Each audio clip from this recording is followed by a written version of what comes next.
Welcome back to Bristol Motor Speedway. Apologies for a brief interruption, but we're getting ready for qualifying here in just a moment. Before we get to that in the PRL NASCAR Truck Series, we do have our points from last season. Let's take a look at the championship real quick, as Bradley Hawley came home with the victory with 5 wins, as Abner Acosta, with none, still managed to finish second and only 38 points behind him. He was in the hunt all the way until that last round. Dominic Bigine, one to watch out for, who has been working his way up the order, and the Canadian has been getting better and better with every season.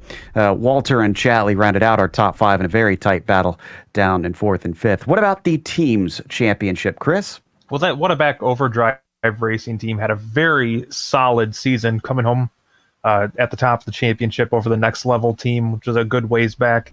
The Back Row Racing team was 3rd, and then quite a good distance back to Car Ramrod in 4th, and the Riding Shotgun Rangers had a pretty solid season there, coming home in 5th. Now, this is going to be a little bit different since this is a dirt race. So the race details for today, we are in race 1 out of 10, but we are doing it with heat racing. 3 heats, and then all of the drivers will make it into the finale, but the heats will determine their starting position. They don't have a spare truck in any of those sessions, so if you damage it, you're basically going to have to take whatever repairs you can. It is a fixed setup, and there's a 24 incident limit. Hopefully they don't hit that, but as we know, dirt racing does offer a lot of contact. Right now, qualifying has just kicked off, and provisionally Bradley Hawley is up on the top spot, but we still need a lot of drivers to put their laps in. Only 2 of them around here, Chris, so the pressure is on. Yeah, and it's so hard to be precise in these trucks on the dirt, Joe. This is basically like being a cow on ice skates. I mean, these things are big and heavy, and they do not want to cooperate on this dirt surface. Ooh, Hawley's getting shuffled down very quickly. Acosta right now is our fastest driver on his second lap. He does not improve. Richard Regan certainly looking pretty good after his 2 laps, about a 10th behind Acosta. And then Brendan Chatley currently in 3rd. Now, we always make a big deal out of Abner being a traditionally known as a road course driver. I wonder if that's helping him here.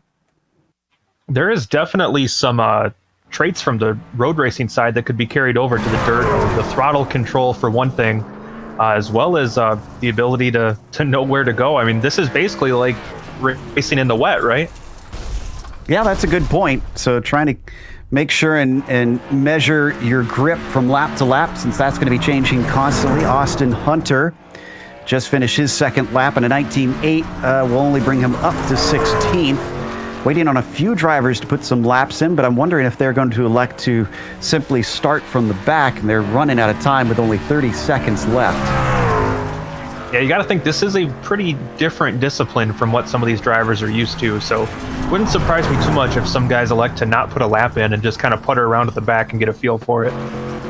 A reminder, though, this qualifying will set the starting order for the heats, not for the feature. The heats will determine who starts where in that feature race, so you want a good performance over the course of those very short heat races, which are only 10 laps long. And as Ferguson finishes up and the clock ticks to 0 rather, the checkered flag comes out, which will bring us to our first heat of the evening. So let's go through our starting grid. It is going to be Abner Acosta who will be on the pole for that one. Doug Evans will start it in the 2nd position. Adam Young will be P3 with Charles Sumner in the 4th spot. Nick Hunter starts 5th, followed by Brett Adams in 6th. Then it is Brett Accord, P7, Dalton Geyer in 8th, Stacy Hunter 9th, and Matthew Kulhanek in 10th. Brandon Adams will round out our 11-car field in this heat race. So I guess put yourself towards the back there with guys like Brandon Adams. I mean, Chris, what can you do in only 10 laps?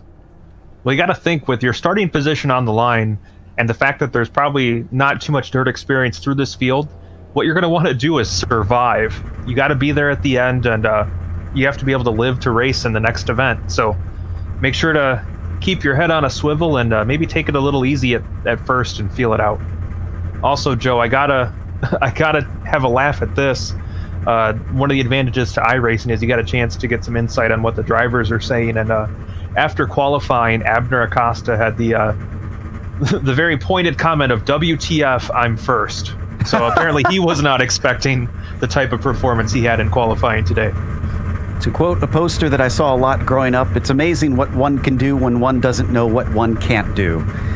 And Abner Acosta clearly not expecting to be as competitive as he is. Let's see if he can stand up to the pressure, as I think we got a couple cars still to get out there. Adam Young and Charles Sumner waiting to put it onto the grid, and they've got a few seconds left.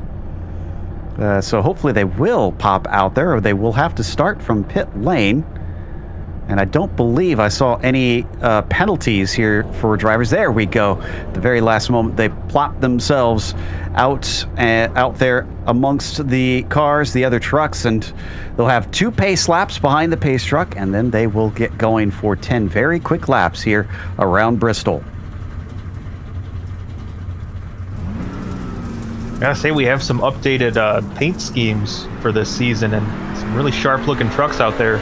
It's a shame so many of them are going to get bent up out there on the dirt. Oh, and I think a bit of that paint's going to get covered up by the dirt, too. So we'll get to see them plenty. This is the first round of 10. I'm not too concerned, as they usually do a good job of making them pretty all season long. So Acosta will be flanked, of course, by Evans to his outside. Is that 41 going to have something for him, or is Acosta really that good here in the dirt? Round out of the first lap. Now things start to get serious. Yeah, the 41 of Doug Evans definitely put in a sporty lap in qualifying, and it'll be interesting to see who can back up that 1 lap speed over the duration of a 10-lap heat. Absolutely.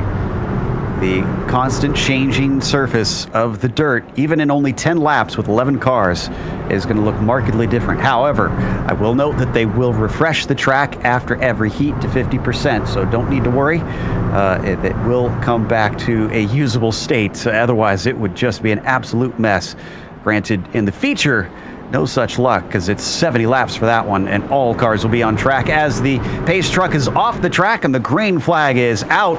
Acosta a little bit slow off the line to his outside. Doug Evans gets a bit of a shot, but then he starts to fall back, coming around the first couple turns, almost 3 wide behind him for third.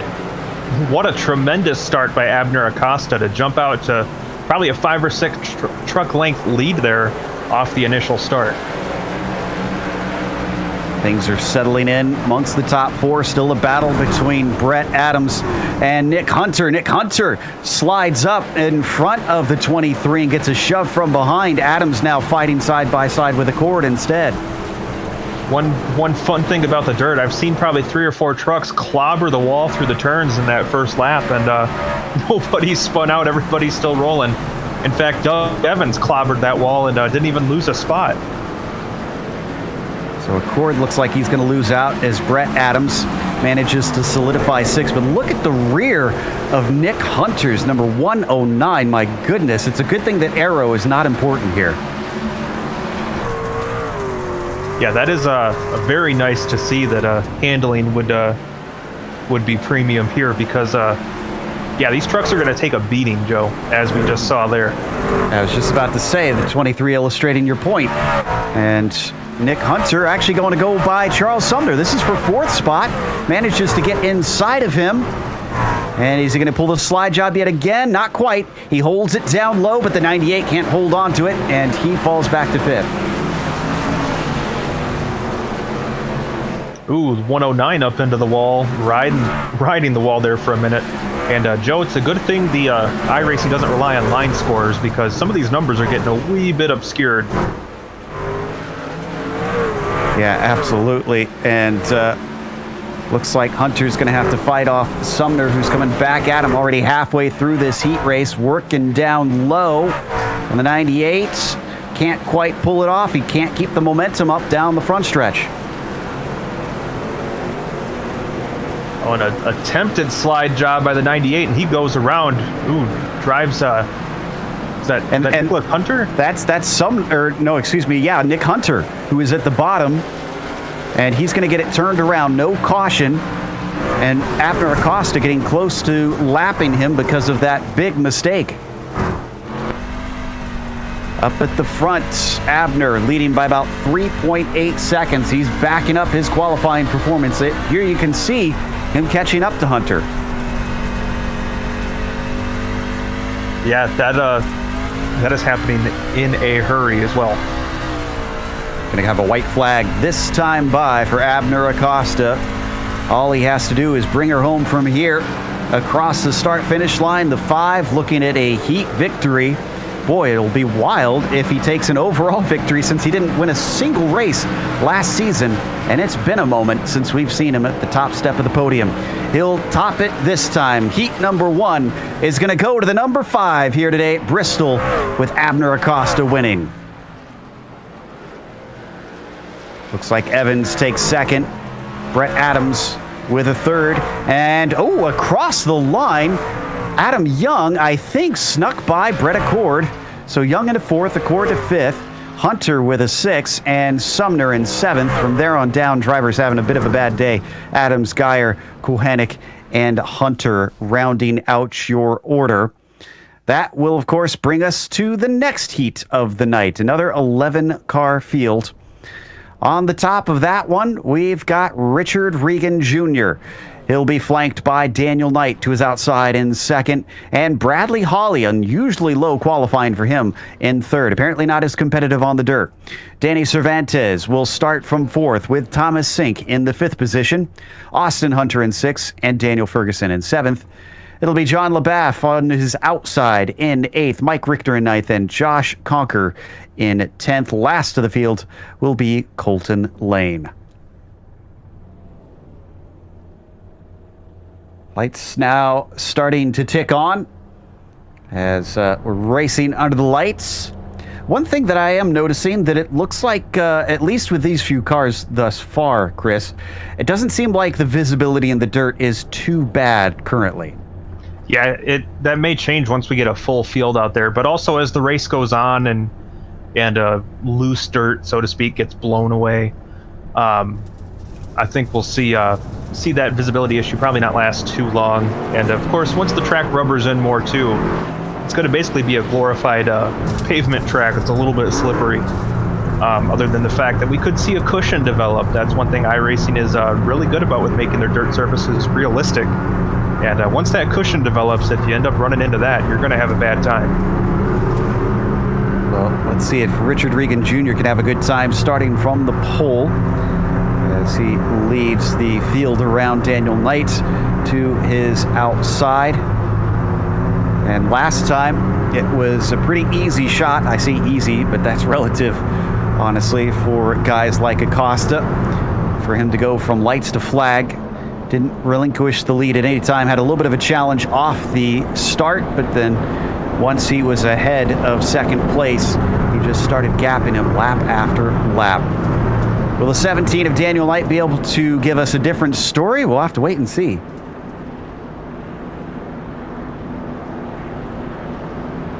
Yeah, with that dominating performance by Abner in that first heat race, winning by over 4 seconds, I'm really excited to see how this one plays out. The 46 is going to wait for the green flag as the pace truck is in. Looking for it, and it is out. We go for heat number 2 here in the PRL NASCAR Truck Series. Looks like Richard Regan is once again seeing a bit of a challenge from the 17, but he holds on compared to what we saw in the first heat. Tries to stick with it. Behind them giving watch. That's Bradley Hawley. Oh, and up into the wall goes the 117. Hawley nearly gets the spot. Excuse me, the 17 rather. And Daniel Knight is now on defense instead of offense. Yeah, Daniel Knight had a great drive off the 2nd corner on that first lap, but seemed to lose the grip in turns 3 and 4. And looks like he is exactly where Bradley Hawley wants to be right now, as Knight now challenging Regan for the lead. Yeah, Richard also got into the wall that time, just chucked it in a little bit hard. We also had a bit of contact, one of the corners between Knight and Hawley. This time they managed to stay out of each other. Finally, we go single file amongst our top 3, but it has been exciting racing here for the top spots. Yeah, Holly making up a ton of ground there through 3 and 4 as the midfield here all kinds of bunched up, Joe. Yeah, that's Josh Conker currently in the 4th spot. He started down in 10th. My goodness, he has zipped up the field. Daniel Ferguson chasing him with Sink behind and Cervantes in 7th. We ride on board with Ferguson as he drops off a little bit from Josh.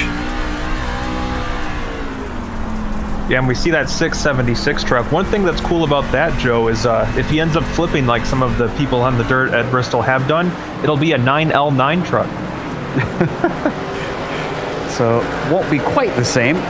Cervantes still not close enough to attack. In fact, as Thomas Sink continues to try to chase him down, he's becoming a bit of a threat. It looks like all of the drivers at the back of the field closing in. Austin Hunter, Colton Lane, Mike Richter making a bit of a train. Yeah, unfortunately, probably not going to see them forming a drafting lineup anytime soon in this race, but definitely getting a little spicy towards the back of the field with those drivers all closely bunched together. We look up front once again at Richard Regan Jr. Only half a second between himself and Daniel Knight, but besides an initial threat, the 17 doesn't seem to be close enough to try and attack. He still follows right in line, hoping for some sort of mistake. We've caught up 1 or 2 from the 46 throughout this race, so it's not impossible. And wow, he chucks it in very hard down on the low side, actually manages to get side by side. The battle is on, and we're 2 to go.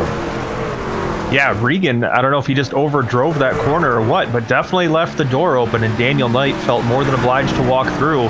They're now side by side, sliding through 3 and 4 here, Joe. With a white flag waving, Daniel Knight takes the lead away from Richard Regan Jr. He's going to try and send it back underneath him, but slides right into him. The 17 holds onto it. The 46 is wobbling around, but he's actually in front of him, coming off of turn 2. Can he claim the heat? He's ahead of him. Could there be an over-under? Daniel Knight tries to cut underneath, but no. Regan will take the victory. Knight in second and Hall in third. Conker with a 4th, Ferguson P5, then you get Cervantes 6th, Sink 7th, Lane in 8th, Richter 9th, Austin Hunter in 10th, and John LaBaffe in 11th. Well, speaking of dirt racing being a bit of a contact sport, we certainly got a taste of that there, Chris. Yeah, that was the exact opposite of that first heat where Abner Acosta had a dominating performance in Heat 1, but Richard Regan Jr. definitely did not have a chance to rest on his laurels in that second heat, excuse me. Well, speaking of the third heat, we've got that lined up now. Brennan Chatley starts on the top spot with Dominic Pagine in P2. Patrick Calgill will start third with Mark Kalin in 4th as Nicholas Schwartz will start P5. Jim Westerfield is 6th. Adam Shane is 7th. And then Greg Corzin is on the outside of row 4 in P8. Jose Medina starts 9th.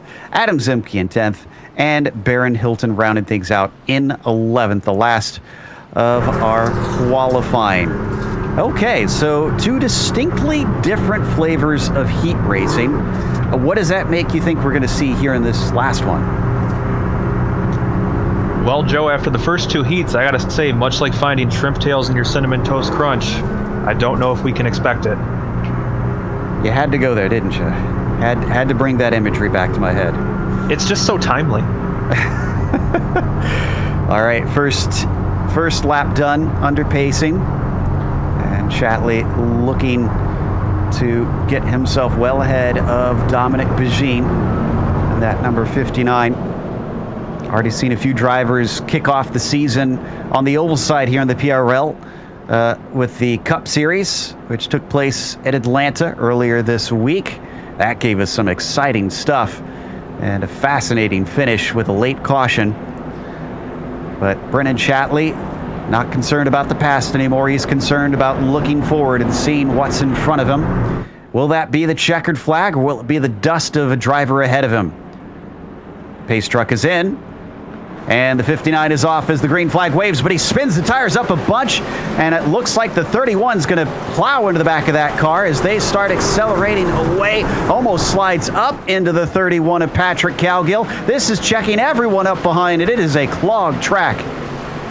Yeah, there is not very many ways that could have gone worse for Brendan Chatley. Where did he wind up? Looks like he's sitting in third. Still has Patrick Cowgill right behind him, but Schwartz is underneath Cowgill. Oh, and he's going to get into the side of him once again as that 44 gets a big clunk into his right side. Well, it seems only fair. He's rocking the throwback Jimmy Spencer Camel cigarette scheme, so might as well hit some people, right? As the 44 falls back behind him. Your order now is Bajin leading by a healthy margin. Kalen is up into second after starting this race in fourth, taking advantage of a lot of drivers' woes there. Looks like Chatley's going to try and fight his way back up. Now it does look like that visibility in spots is starting to get a little poor. Yeah, we're definitely going to see that in the transitionary period. We can see, I mean, just getting cake, especially when they go through the corners and they're just kicking up all that dirt and muck, just pelting that windshield. Now, up in front of us, you can see Chatley trying to challenge Kalen, but what we couldn't see is down below the 31 of Cowgill. We've still got Schwartz trying to make the overtake, but it hasn't been working in multiple laps. Meanwhile, as we watch both pairs, it looks like Chatley's got something. He's run down Kalen. He's gotten side by side. Can he complete it? That's one thing, at least as a competitor, I find the most frustrating about the dirt is when you get next to somebody and you guys are sliding through the corners together like you're a set of figure skaters at the Olympics, and well, it looks really pretty. You really want to pass that guy that's outside of you, and you can't. Figure skating and dirt racing, probably two things you're not going to hear compared to one another often, but the great Chris Foby with his metaphors. It seems that the challenge for the lead is not going to happen unless something dramatic occurs for the 66. It is already 2 seconds back to Kalen. If anything, Chatley's still working on that, although he's no longer side by side that green 62. Yeah, hopefully the frustration doesn't well up in Chatley and we see a Tanya Harding moment from him. Certainly not. We're going to have 2 to go as the 66 takes the popsicle sticks and back behind him. I don't think Chatley's got anything left despite having the pole in this heat. He doesn't seem to be nearly as quick as his competitors. We've hopped on board with him. You can see how much ground he's lost to Kalen. Yeah, that's a fairly decent distance now, especially with just 1 lap to go. And, you know, I didn't even think they had dirt tracks in Canada, but apparently Dominic Beijing knows what he's doing. I'm pretty certain they have their fair share, as oval racing is popular there as well. But Dominic Beijing takes the victory in the last heat of the evening. Kalen in second ahead of a disappointed Brendan Chatley. Patrick Cowgill finishes fourth with Schwartz right behind him in fifth. Baron Hilton, great job from him going from 11th to 6th. You got Corzin in 7th, Westerfield in 8th, Zemke in 9th, Shane in 10th, and Medina in 11th. However, we now have a warm-up, I believe. Yes, 5-minute warm-up that the drivers will have to get adjusted to the track once again. Then we'll head to the feature, which is 70 laps. So what we just did, Chris, 7 times over. Yeah, and this warm-up is going to be pretty essential to getting these get the feel for the track one last time before they hit it for feature time. Also, they don't have dirt tracks in Canada, but they do call them cendrées, which is French for dirt track, according to Google Translate. I was just about to ask if you made that up or if that was real. Knowing you, I was just like, is he pulling my leg or is this a real thing? In the meantime, drivers out there feeling things out. And gonna have to keep my eye on a few people. Bajin definitely one that I did not expect to fare as well as he did. Granted, it's one thing to be quick against those that you're racing against in your heat, but when you throw in all the other drivers as we ride on board with them, it's a whole different set of competition. Yeah, the heat races are a glimpse of what's to come, but when you have the full field out there, and there's literally no room on that track with the full field like we have today, it's going to be a whole different beast than what we saw in those heats. Yeah, and we're talking 33 drivers out there. So it's, I mean, that's a full field when it's pavement, but when you've got dirt on the surface here at Bristol, caution flags will be thrown. So I'm curious, and I'm hoping we'll get plenty of green flag running, but it's going to be a tough adaptation for a number of drivers. Yeah, I've been thinking about this one all day, really excited to get the season kicked off, but usually you have some kind of gut feeling about how a race is going to go, and this is just such a wild card with a new track, an unusual surface to race on. I mean, there's just so many question marks about how this race is going to go. I mean, even looking at the heat races, Joe, we had 3 heat races, and each one was completely different from the other 2. Yeah, I was just thinking, I mean, that really made it hard to get a beat on things. I cover the Bootleg Racing League's dirt street stocks, and that tends to give you a good feel of what to expect. This one, it was, like I said, it's all over the map, and we've got all these drivers with varying levels of experience on the dirt side. So it does have quite the question mark over it. Honestly, I'm looking through our strength of field, and though I don't have the number exactly right now, I want to say our highest I rating is actually still in the 2000s somewhere. And you know, that comparison with the street stocks, that's probably a pretty fair assessment about how these trucks will race. Is probably similar to a street stock. I mean, these trucks are so heavy, and for lack of a better term, the suspension setups on these trucks are completely antiquated to what you have on most modern race cars. And like I said, these trucks are like 3,400 pounds. When you compare it to a dirt late model, that's over 1,000 pounds heavier. I mean, these trucks are definitely not meant for this kind of finesse racing that we see on the dirt. So you're saying they're due for a diet?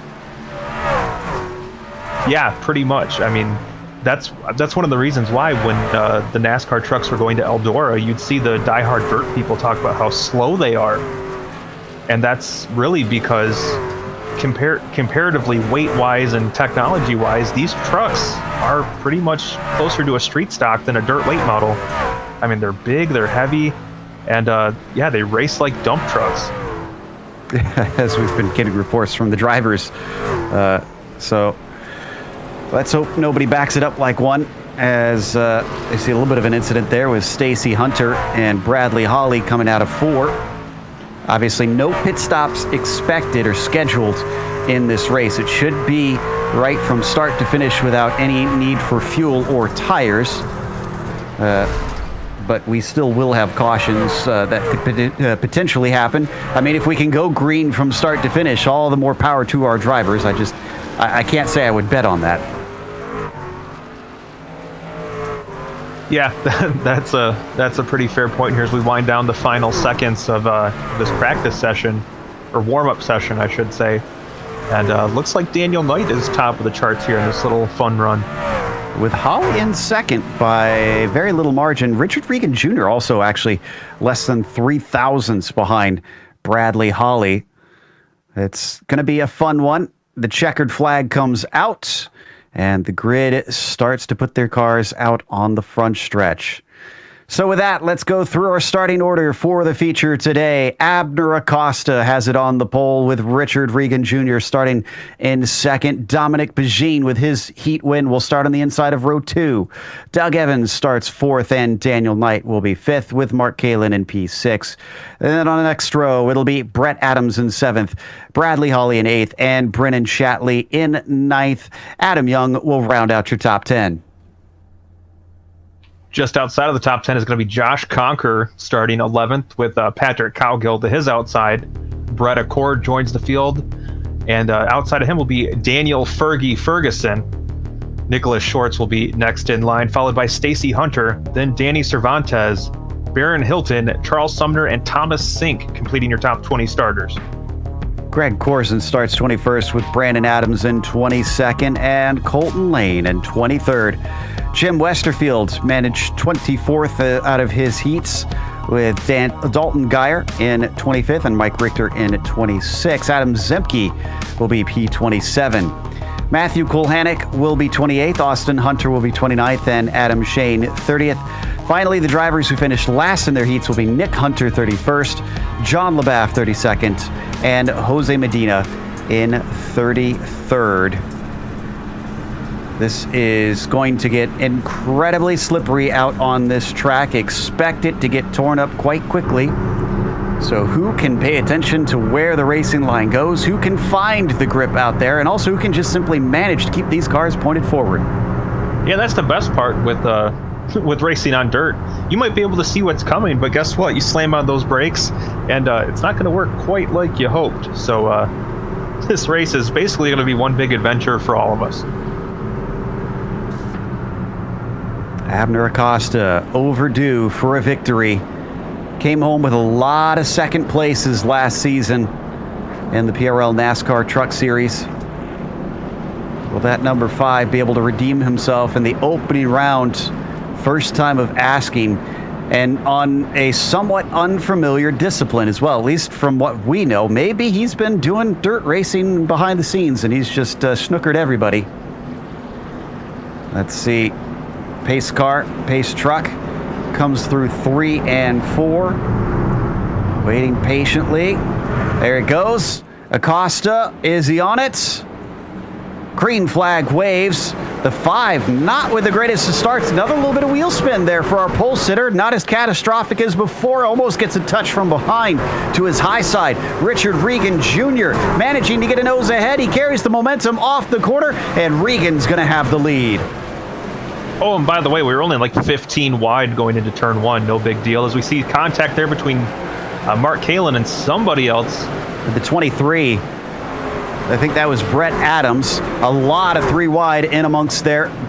Bradley Hawley amongst those. Brennan Shatley as well. In fact, the 23 that I just mentioned also having to fight from the high side. Brett Adams, he's going to fall back slightly. This is quite a sight to see, Joe. These trucks 3 wide pretty much all the way back through the field, and this is going to be a fun one, it looks like. The 44 also getting loose down at the bottom as we ride on board with Bradley Hawley, who stretches away from that pack. Everybody fans out looking for their own little piece of racetrack as Richard Regan Jr. in the meantime sets the fastest lap of the race. And, you know, we've seen it throughout this show, Joe. Bradley Hawley just keeps improving, and that's one thing that he's very good at a bunch of different disciplines. Seems a little bit out of his element on the dirt, but he just keeps getting quicker and quicker as this night goes on. Yeah, Hawley's still sitting in 7th. A little bit of a low line there from Evans you see in front of him in the 41. Now he switches to the high line as Hawley ducks down low. Can he keep the speed up from there? No. He's going to be a little bit short down the front stretch. Oh, but hard into the wall. Doug Evans absolutely pancakes the right side.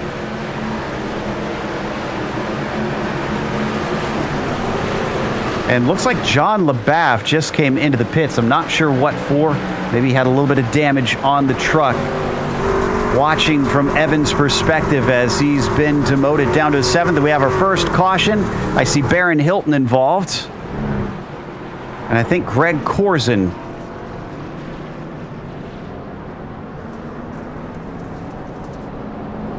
So I think Hilton's going to be his own incident, and I don't see him hit anyone. Oh, so there's a second separate incident that happens behind him. Hilton spins down into pit lane. And then Westerfield, yeah, that's Westerfield and Corzin who make contact, spinning Corzin around, and then he gets a big hit from, trying to see who that was, Brandon Adams, who runs into him. This is Austin Hunter, who's just nicely up high and out of the way.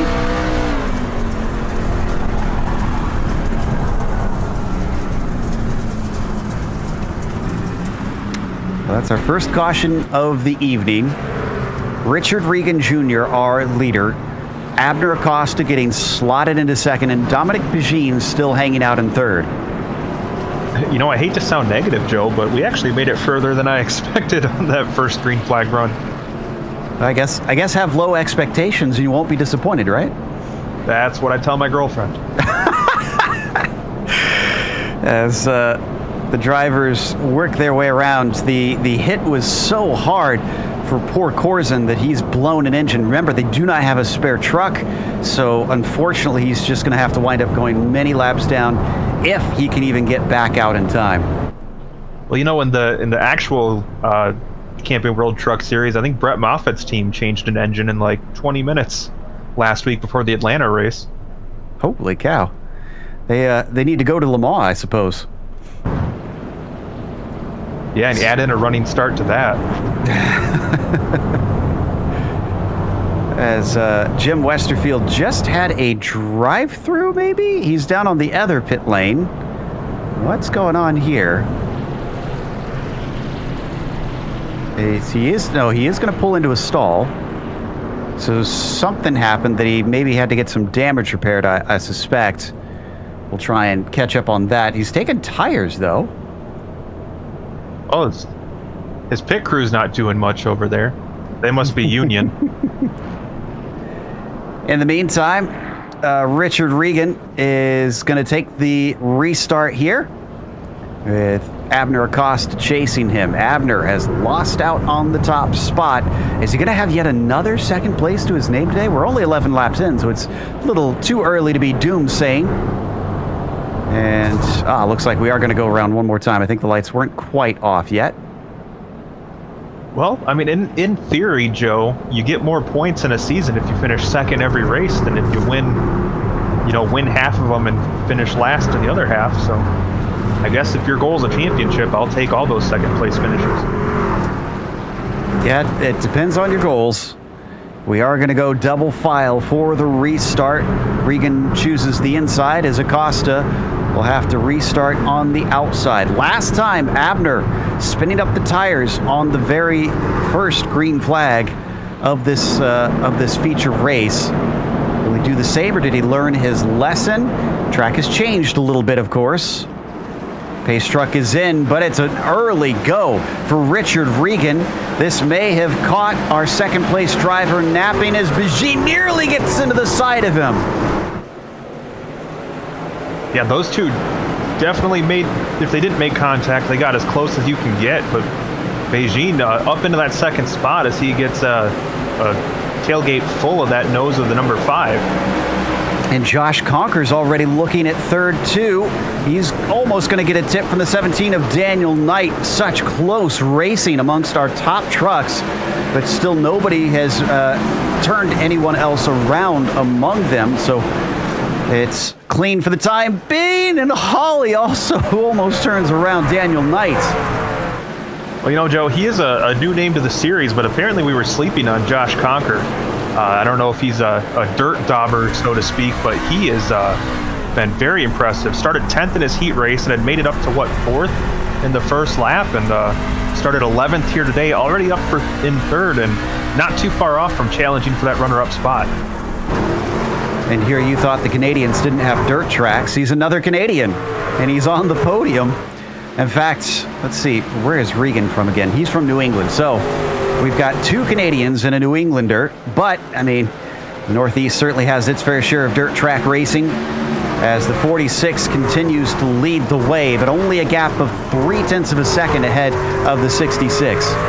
Well, if they finish as they're running, that's going to be a really big variety of A sounds and their pronunciation in our podium interviews. No doubt about that. Behind them, things certainly remain hotly contested as Holly's just barely ahead of Chatley and Ferguson. This is for 6th position. You can see down low in the 676 Ferguson trying to see if he can sneak inside of the 59. And we got a caution. Trying to find out who this was from. And I'm hearing potentially Dalton Geyer. Let me double check. Yes, it was Dalton Geyer. The 36. Now, this is not a single car incident, but it's also not that dramatic. Yeah, just going to get into the car up top. I want to say that was the 57 of Zemke.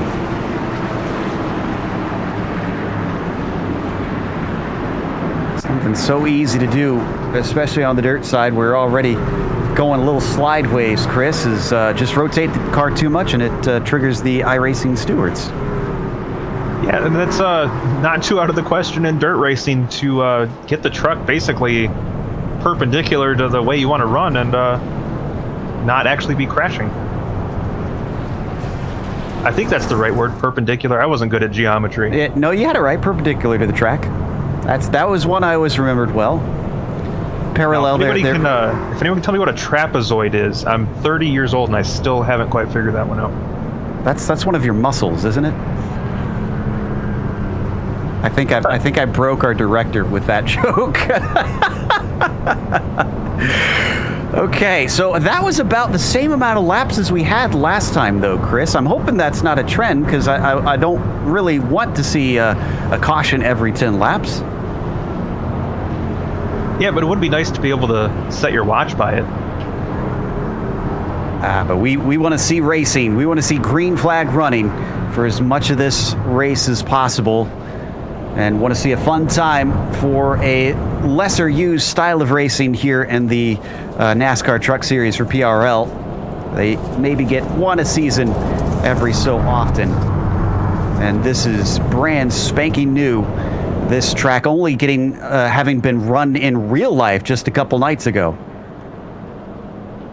Yeah, and even then it's still a learning experience on how this track will function in the real world. I mean, let alone the iRacing service, which is it's pretty high tech, so obviously they know what they're doing here, but a dirt track is not an exact science. I mean, there's so many little minute factors such as the pH balance of the dirt you're racing on that factors into how the track will perform and take rubber and hold moisture.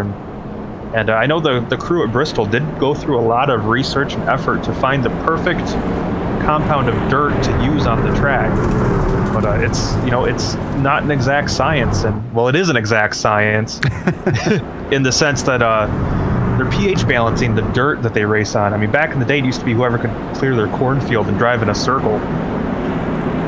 Is the pH balance? Is that why we had the iRacing dev taste the dirt back in the day? Is that what he was up to?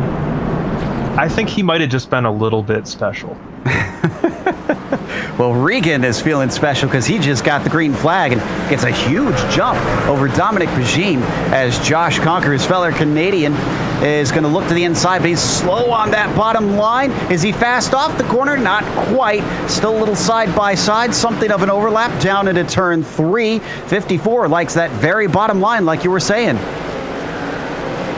And he's making it work for him for sure as he pulls alongside. Beijing gets a little tail happy off of 4, but if you notice, he keeps it pointed a little bit more straight on corner entry, but now that opens the door for Daniel Knight to stick his nose in there, and we'll see probably a couple different approaches to this corner. Ooh, as Knight hits the right or the left rear quarter on that 54, looks like no harm, no foul, but it may have cost him a little bit of room.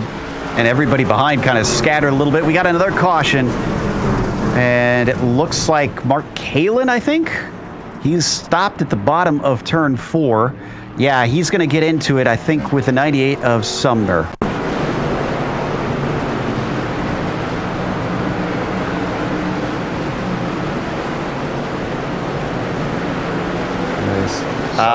Sumner hit the wall, yeah.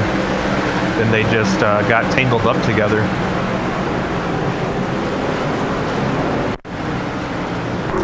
Let's watch from Sumner's perspective. This is Austin Hunter. Now we got Mark Kalin. Well, this is the one that ran into him.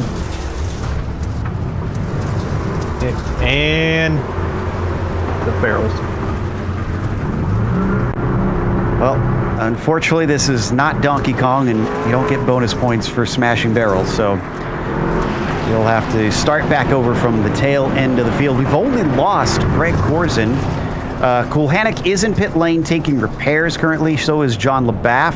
It's only been about a minute for LaBaff and 3 minutes for Kulhanek, so we could still see them back out and running once again. There's currently 30 cars on the track itself, getting ready to double up one more time to get going. This is the quickest caution in succession we've been having. Let's hope that's not a trend that's forming. Yeah, I was gonna say, don't they know they were like 8 laps early on this one? Someone did not get the memo. And up at the front of it, Bajin did retain his second place over Conquer. Now, I suspect this is probably good news for Regan here, Chris, because if he sees Dominic and Josh fighting like that, I mean, that just gives him even more of a chance to give himself a buffer. Yeah, and with how challenging it is to race on these dirt tracks, I mean, if you think about it, Regan being able to not have to worry about who's around him, but just focus on hitting his marks and driving the laps consistently and smoothly is going to do nothing but help him not only gap the field, but keep his race alive, especially when the people behind him are battling. All right, I think the light's going to be going off this time by... Yep, there we go. And the drivers will start to double... Nope, excuse me, I spoke too soon once again. I'm just way over eager here for the truck at Bristol. Light's still flashing away on that one. We're up to lap 30. So we're getting close to halfway through. In fact, we'll restart just shy of the halfway mark at 35 laps into this race. Looks like LeBaff is back out there. I'm also seeing Adam Young stopping in his stall, but going to stay on the lead lap. He'll be the last truck on the lead lap, in fact.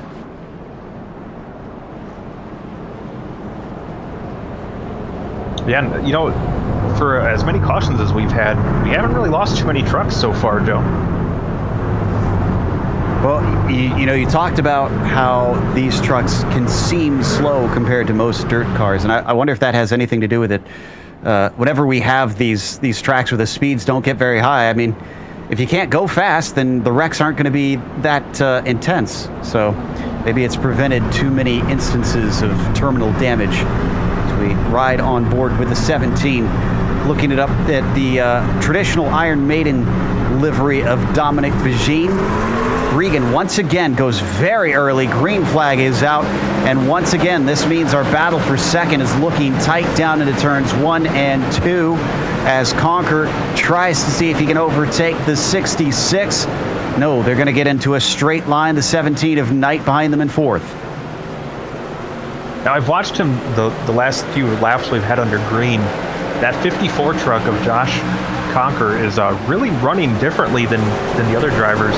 You'll see a lot of guys are really hanging the rear end of the truck out on entry into the corner, which gives them a better entry in, but it affects their drive off. If you watch Conquer, he keeps it mostly straight till he gets towards the midpoint of the corner, and then he's far more rear end out as he heads down the backstretch. What he's doing is he's setting himself up for a better run down the straightaway off corner exit than those around him.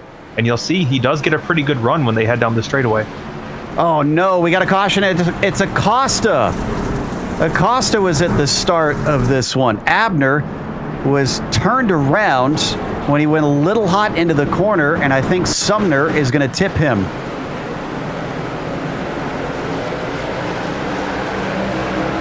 And the bad news is that we had also the 44 of Schwartz come upon it as a bit of an innocent victim. You can see he tries to duck low, but takes quite a thwack, and then one of our ride-in shotgun cars gets involved.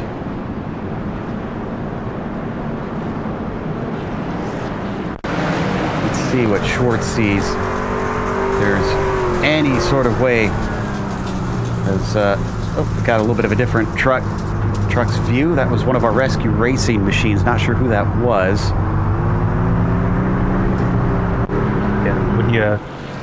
When you looked at that one, Joe, it's a tough break for Abner. He really did nothing wrong. Just unfortunately, Brendan Chatley just kind of cooked it into the corner there, and slid up the track and caught him. No change for our top three. Still Regan, Bajin, Knight. Actually, no, I take that back. Sorry, Knight managed to get by Conquer. So we did have a change up there.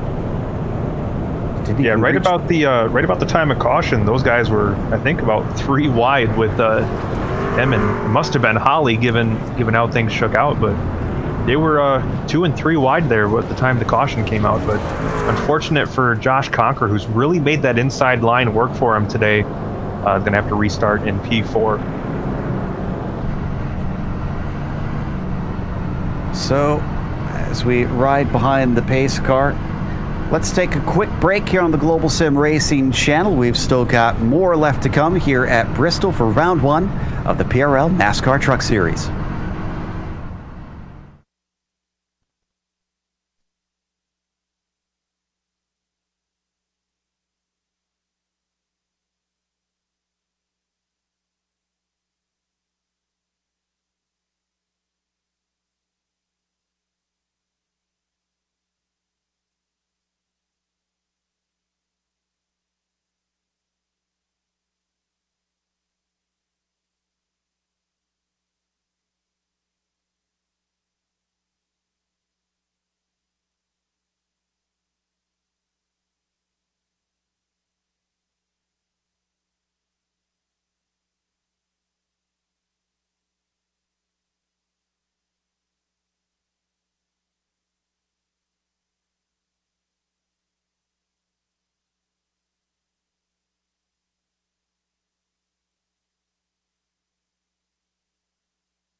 Welcome back to Bristol Motor Speedway, restarting here on lap 40 for the PRL NASCAR Truck Series.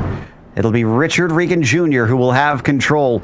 He got the lead early over Abner Acosta, who was involved in the last incident even. And as the green flag waves behind him, it's always been a battle for that second spot. This time, Daniel Knight not able to get inside a machine quite like we've seen with Conquer, but off the corner he does. Ooh, Conquer tagged the wall pretty good. That's going to slow him down a bit as Knight works to the inside of Beijing, and that's going to also open the door for Bradley Holly to get up into this top 5 mix. Knight is looking strong, still riding low as he challenges Dominic Beijing. Dom can't find the grip off the corner as he cuts down. He almost runs into Bradley Holly, who's still side by side with Conquer. Great angle off the corner there. You can see those drivers and all the steering input they're putting in as they come off the corner. One thing that's great about dirt racing, it's awesome when you have a track with multiple grooves and you can see everybody racing in different parts of the track. But here, not only are they racing in different parts of the track, they're racing the track completely different from one another. And it's all working together in some sort of weird figure skating ballet metaphor that I haven't quite fully formed in my head yet, but it looks really cool on the track.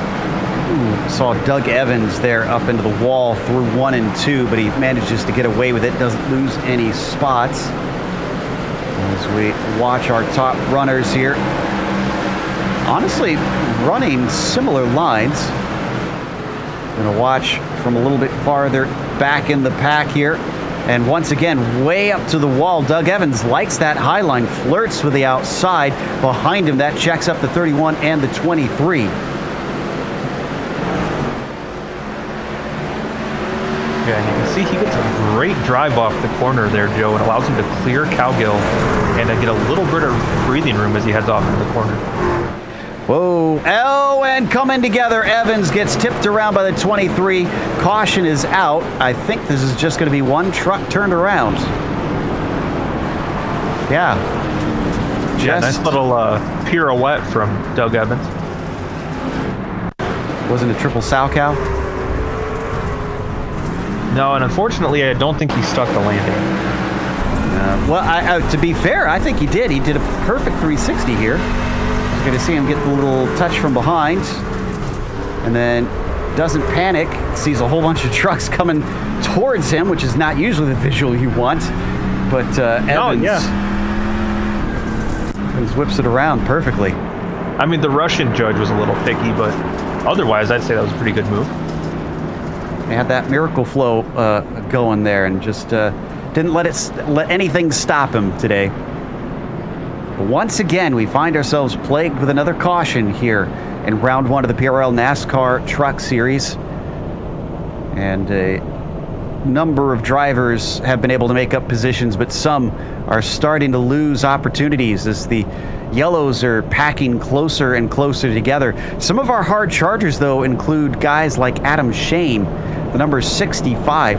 Remember, this starting order is according to where they finished in their heat. Shane started 30th and then suddenly finds himself 15th now. Yeah, if my calculations are correct, he's made it halfway through the field so far, and only 14 more trucks to pass, and he'll be right up there in the mix for the battle, or for the win. Now, Colton Lane as well.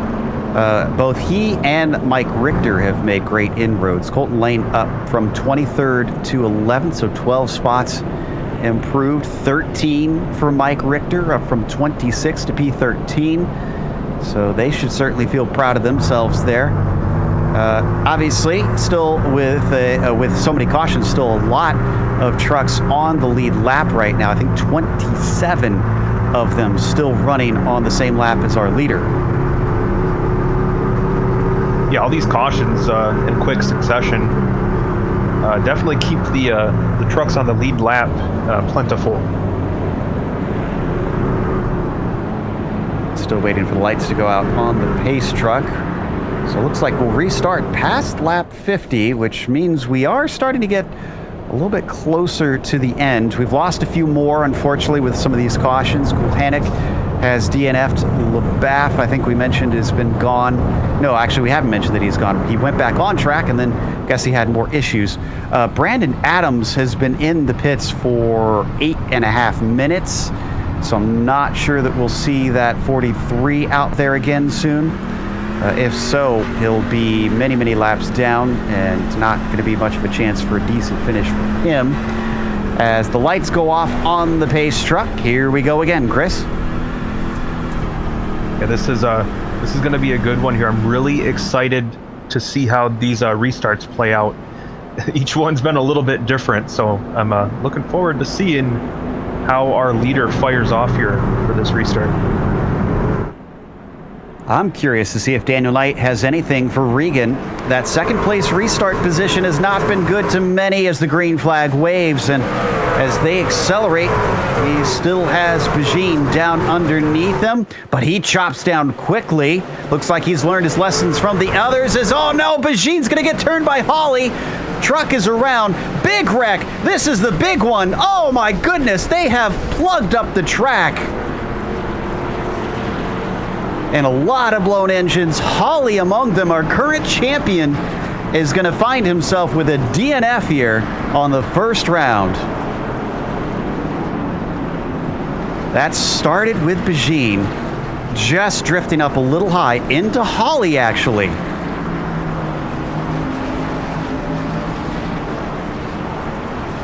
I tell you what, the 31 of Cowgill does a great job of avoiding things. Let's watch it from above real quick. There you can see everybody just suddenly coming in together, and it really is a crapshoot from there, Chris. Everybody behind can only do their best to slow down. Yeah, Holly, I mean, just got clobbered by the 98 of Sumner. I mean, just a lot of really big hits there. One more look at it. Let's watch from on board car 31, truck 31 of Patrick Cowgill. He just manages to get below everything in time.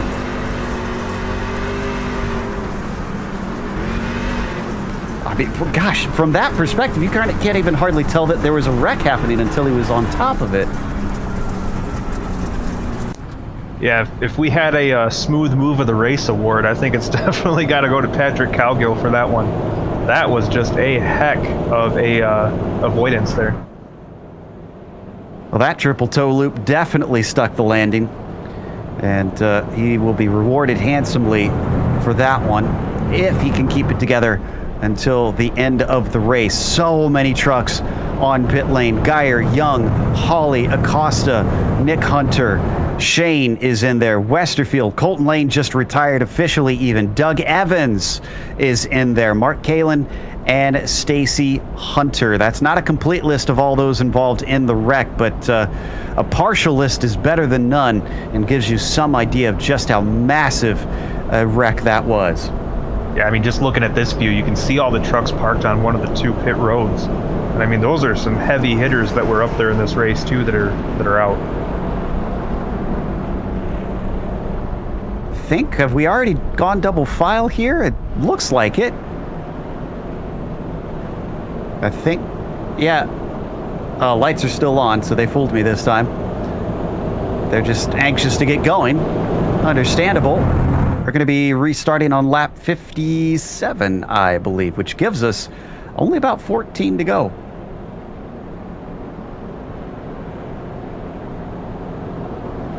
Hearing from a few of the drivers who've managed to hop out of the truck that visibility is so poor that there is no way to react to what's happening in front of you until you are absolutely on top of it. Yeah, we talked about that earlier on throughout this show, Joe, that visibility could become an issue, and it looks like we've reached a point in the race where it is definitely becoming an issue. Richard Regan Jr. wants to see this one finish up with a victory. Daniel Knight wants to deny him that victory.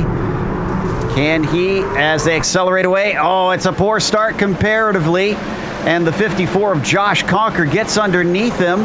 Can he complete the pass? He has a little bit of a bobble as he starts to drift up the track, almost getting into the 17. They managed to keep out of the wall.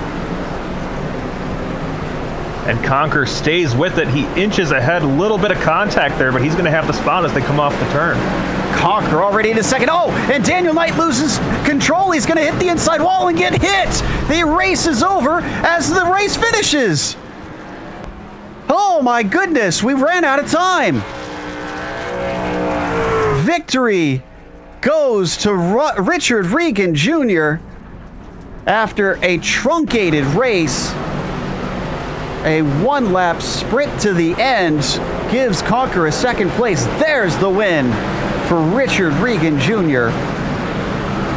What an incredible run, with Conker finishing second, and Knight actually does manage to finish third despite having that spin at the end. That's going to take us to a quick break here on the Global Sim Racing channel. We'll come back with the unofficial results as well as driver interviews, so stick around.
Welcome back to Bristol Motor Speedway.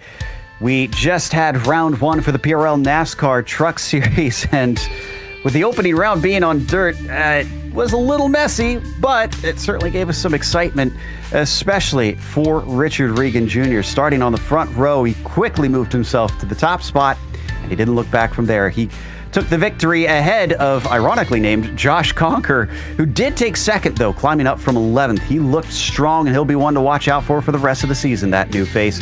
Daniel Knight got passed for that second place on that very last restart with 1 lap to go. He still got on the podium with third. Daniel Ferguson was P4. Brennan Shatley was 5th with Patrick Cowgill in the 6th spot. Dominic Begine, despite being involved in that huge wreck at the end, was 7th, and Brett Adams was 8th. Thomas Sink, how about this? 20th to 9th. Incredible run. Danny Cervantes rounds out your top 10. Just outside of the top 10, there was Mike Richter coming home in that 11th spot over Austin Hunter. Newcomer Brett Accord with a good showing of himself in 13th, with Baron Hilton solid 14th place run. Jose Medina coming home in a quiet 15th over Adam Zemke. And then drivers that were involved in some of the incidents, we had Nicholas Hunter there in 17th, Charles Sumner 18th, and Mark Kalin 19th, and Stacy Hunter completed the top 20. Yeah, it's essentially all DNFs from there on down, sadly. You can see a number of trucks. After we had very few retirements for most of the race, that wreck collected a great many. But not Richard Regan Jr., who took the win. Richard, it was a bit of a surprise for us that you so quickly were able to dispose of Abner Acosta, especially with how dominant he was in his heat. Did you anticipate that you'd be able to get by him that soon? I knew me and him were pretty close on pace, so I didn't think I'd get around him that quick, but I definitely expected to be out front tonight. And out front you were for much of it. You seem to avoid much of the chaos. I'm assuming that track position was a big help in that. We got a number of cautions out there. Was that part of why you wanted to be out front so badly, just trying to make sure you had that track position in case there were this many yellows? That's part of it. It's also pretty tough to pass here, so if you're out front, you just got to protect. And really, the only other way the guy's going to pass you behind you is if you make a mistake or if he door slams you. So, the goal was just to stay out front. Well, obviously, we've seen dirt racing in the PRL Truck Series before, but never here at Bristol. This thing is just brand fresh new. I mean, what's your verdict now that you've been able to run a race here? I didn't really get to run outdoor with the trucks. I just never was a fan of it. This track's weird. The top doesn't seem to work, and it didn't seem to work tonight, but I heard that in C-Fixed and stuff that the top is definitely the way to go. So it was kind of strange, but I prefer to run the bottom here because at least the track's slick. If we're running the top, this truck is really tight. So definitely more opportunity to pass when the track's slick like this. Something we'll have to note on the way forward. Well, congratulations on the win, and can't wait to see you at the next round. Thanks. Let me give a shout out to my sponsors real quick. Private Label, Team Hype, Ethica, Susan G. Komen, Multiple Sclerosis Society, Neonism Paints, Oculus Glasses, Reaper Speed Lab, my teammates, Brandon Walter, James O'Brien, Abner Acosta, Josh Conker, everyone that tunes in, and give a shout out to Ty Stover and Tommy Milner. That was Richard Regan Jr., who won today here at Bristol's Dirt Track. And up next, I believe Chris has caught up with Josh Conker, who certainly surprised a few of us. Well, Josh, first off, welcome to the PRL Truck Series. A great performance today. Tell us about your trip up through the field and making your way almost to the front. Yeah, thank you very much, Chris. It was definitely an entertaining race, to say the least. I had a bad qualifying on my part. I tried to run the high line, got in the wall both laps, so that kind of put us on the back foot there. But I just tried my best to use some of the driving standards I learned in the C-Fix races this week to put myself on the front foot and kind of move my way through the field. And it worked out for the better for us there at the end of the race, coming home P2. So all in all, I'd say it's a very solid first round. Well, Josh, you are a new face to the series here. Tell us a little bit about yourself and what your expectations are for the rest of the season. Well, there's not too much to know about me. I just regular karting driver is a big passion for racing. I've been on iRacing, the service, for about 5 years now. I ran back with PRL a couple of years back when they were doing the Xfinity series there. So me being new to PRL is nothing new, but obviously, yes, I'm a new face to the truck series. So yeah, I'm just, looking to prove myself as a rookie, try and, come off on the right foot and not, rub people the wrong way. Well, this was obviously a unique challenge for everybody, but you seem to take to the dirt track a little bit better than most. You said you put a lot of practice time in. What are some things you can take away from this race that you might be able to apply if we ever come back to this track? Well, it definitely difficult. The setup that iRacing come up with this week was a little on the tighter side on a new track, and the guys that are hosting the league did a very good job to kind of get away from that with the way they had the track reset. If there's anything I could take away, really, it's just really you got to be really smooth in throttle control and really good with your hand inputs there. Make sure you're nice and smooth and not too all over the place. Kind of keep the truck settled so that way you can get off the corner. All right, Josh. Anybody you want to thank that helped make tonight possible for you? Yeah, I'd like to start off by thanking Ty Stover and Tommy Milner, Private Label Team Height. They took a big chance on me, bringing me in. Obviously, I'm an unproven driver, so I like to prove myself. But yeah, they took a big chance on me, so I like to thank them. I like to thank the team sponsors, Private Label and Ethica, for bringing on board. It's great to have them around, and we're looking forward to a good, strong season with them. All right. Well, thanks for talking with us, Josh. Hopefully, we talk to you again soon. Yeah, thank you. All right, back to you, Joe. And that brings us to third place, Daniel Knight, who unfortunately lost out on that second on the very last lap. Danny, it looked like Josh caught you napping there. No, I mean, I was trying to get through that corner. I was more focused on trying to catch Richard than I was about protecting second place, to be honest. But yeah, he just got in there a little better, and I was trying to angle it in a little more, and we just kind of came together there a bit. But I mean, we knew we were going to have a 1-lap shot, so if I were on the inside, I'd have thrown it in there just like that too. What did the evolution of the track feel like tonight? We kind of anticipated that it would get pretty torn up in the feature, and it looks like that came true. But how did the handling feel as that slicked up that much? I preferred it once the track got torn up. I was happy to see it get really slicked over because it's really hard to get the truck to turn and to get the back end out and to stay out when the track is newer and grippier. So once it got rubbered over from top to bottom, it was just about throttle control, and that's kind of in my wheelhouse. So I was happy to see it get to that point. Now, speaking of unique tracks, we start off with Bristol Dirt, and supposedly next week we'll be at the iRacing Super Speedway. I know there is some discussions from drivers who aren't too keen on that. I mean, what are your thoughts as we head off to iRacing's, I guess, literal fastest oval? Well, I'm up for it. I'm always a fan of the strange and the unusual and a new challenge. And I don't even own the track yet, so I probably should go buy that and start practicing. And I might change my mind after that. But I'm always look forward to an interesting change in the schedule. So I'm all for it. Glad to hear a positive opinion of things. Well, who made this podium happen tonight for you? All the guys are riding shotgun, PRL, for putting on an awesome league and making me want to keep coming back, even though I always seem to be on the podium but never on the top of it. It's always fun to race, and the competition with this league is awesome. There's some great guys to race against, so I'm just glad to be a part of it.